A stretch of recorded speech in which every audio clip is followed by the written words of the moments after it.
And they did change the genus name to it. Is that Proscides now? Something like that, yeah. Maybe you have it down there. Trail.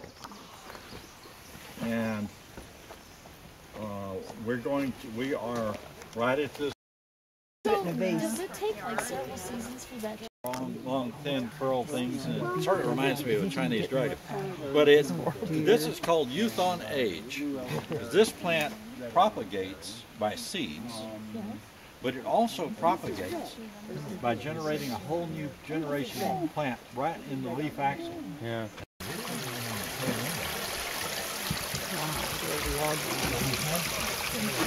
I think it must also be a European. They're native here. It was called Queen's Cup on this continent up until the Revolutionary War, and then they started calling it bee lily because after the flower blooms, it puts out one deep blue little seed pod. It looks like a little bead. Okay. So if you come up here late summer, and we're going to, by the way, we will see more of this. There's a place up here where it is the total ground cover. I mean, it was really big. That's serious. 12 feet. Wow. Yeah.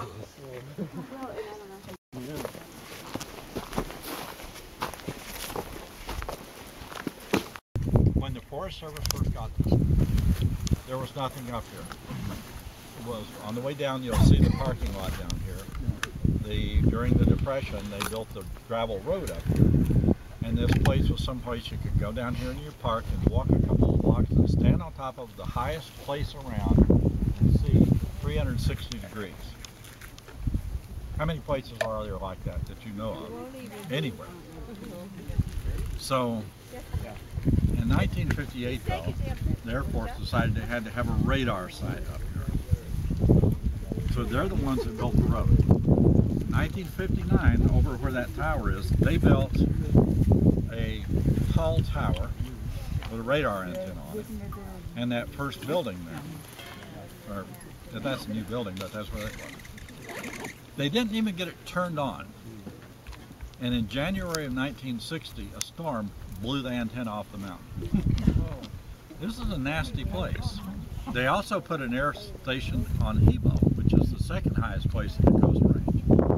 And they ended up with Arctic conditions up there, with 20 feet of snow, really cold, but here it's not dry cold like you get at the poles.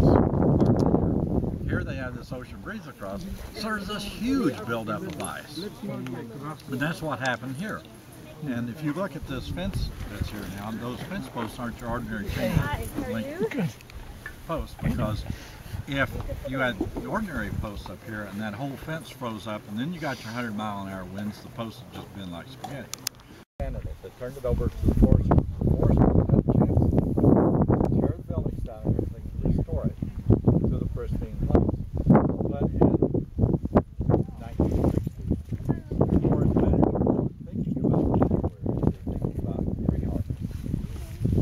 And to them, this was just another place to be exploited, so they turned that into a communication site.